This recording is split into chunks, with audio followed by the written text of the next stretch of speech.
You see, for millennia, the standard vessel that was dominant across the ancient world for transporting, shipping wine from the Greeks and the Romans to early European cultures, before oak barrels and glass bottles became dominant, this beautiful vessel was the amphora. Today, winemakers in places as diverse as, yes, Georgia is famous for using them, also Portugal, but Italy, France, Spain, Argentina, Chile, California, everywhere, all countries are actively embracing this technique.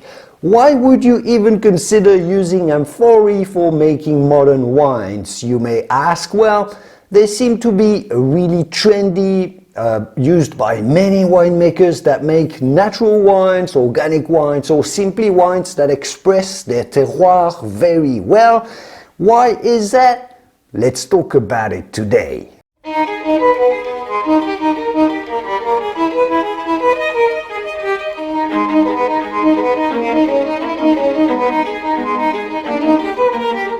Why would a modern winemaker reject readily available stainless steel or oak for a fragile, difficult to clean clay pot? The answer is threefold. First and second, you have a unique micro-oxygenation occurring and great thermal properties of the material. And then, number three, a flavor neutrality. Let's break down those three advantages, and I'll give you a fourth one, a bonus advantage that I'm sure will surprise you quite a bit at the end too. You see, unlike stainless steel, clay is porous. It allows for a small, steady amount of oxygen exposure to the wine over months of aging. It's somewhat like oak barrels, where the wood allows a very small amount of oxygen to get into the wine through the fibers of the wood, which smoothens the tannins, makes the wine softer and more complex. Clay has this porous property. This slow, controlled breathing is crucial for softening the tannic structure, make it smooth in your palate, and stabilizing the color. Don't forget about this. The porous nature of terracotta has been shown by scientific studies to often be more linear and stable over time than in oak. But as we'll see in just a minute, amphorae aren't like oak barrels when it comes to flavors they give to wine.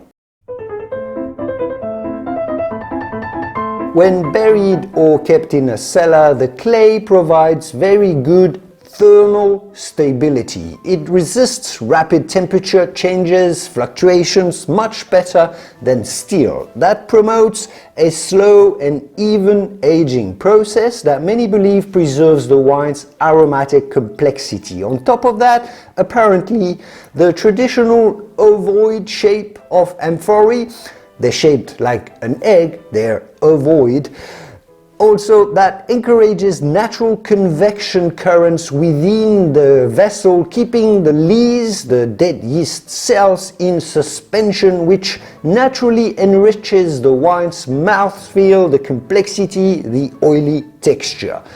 This you probably didn't expect, did you?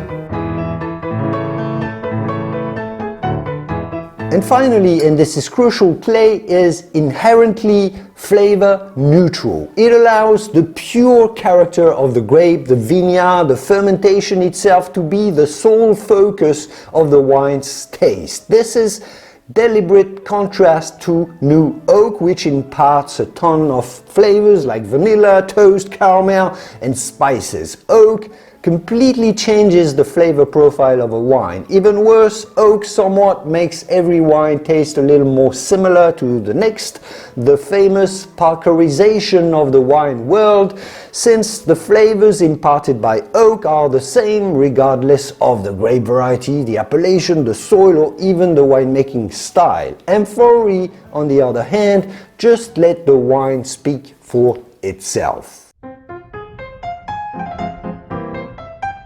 In the end, all of these advantages combined make that amphorae are a great option for winemakers looking at making wines without oak flavors, but with all the benefits of oxygenation and stability. The resulting wines are often fruitier, they're more respectful of the terroir, the climate, the origin of the grapes, the work in the vineyard as well. It all translates, it all shines in wines aged in Amphora. They often have more minerality as well. You can watch my video about what is minerality right here. They're a little saltier, I would say personally as well, fresher, zingier. As a last bonus advantage, Amphora represent a more sustainable and long-term investment. Oak barrels have a finite lifespan, with their flavor imparting effects significantly diminishing after only a few years, a few uses, necessitating a replacement every few years. You need to buy oak barrels all the time. Clay vessels, on the other hand, can last for decades, if not centuries. I mean, we don't quite know, but at least decades with proper care. Amphora are very expensive to buy and to ship around, as you would imagine. They're fragile, but oak barrels are very expensive too. If you've ever asked a winemaker how expensive are oak barrels, well, they're very, very pricey because they're made from the best French oak trees in the best forests in France, so that cannot be cheap. So Amphora are overall in the long term cheaper and more sustainable. And now you know it all about Amphora. Subscribe to keep learning to the channel, and don't forget we have wine videos coming up weekly. Like this video to support, and I will see you soon in the wonderful world of wine. Cheers!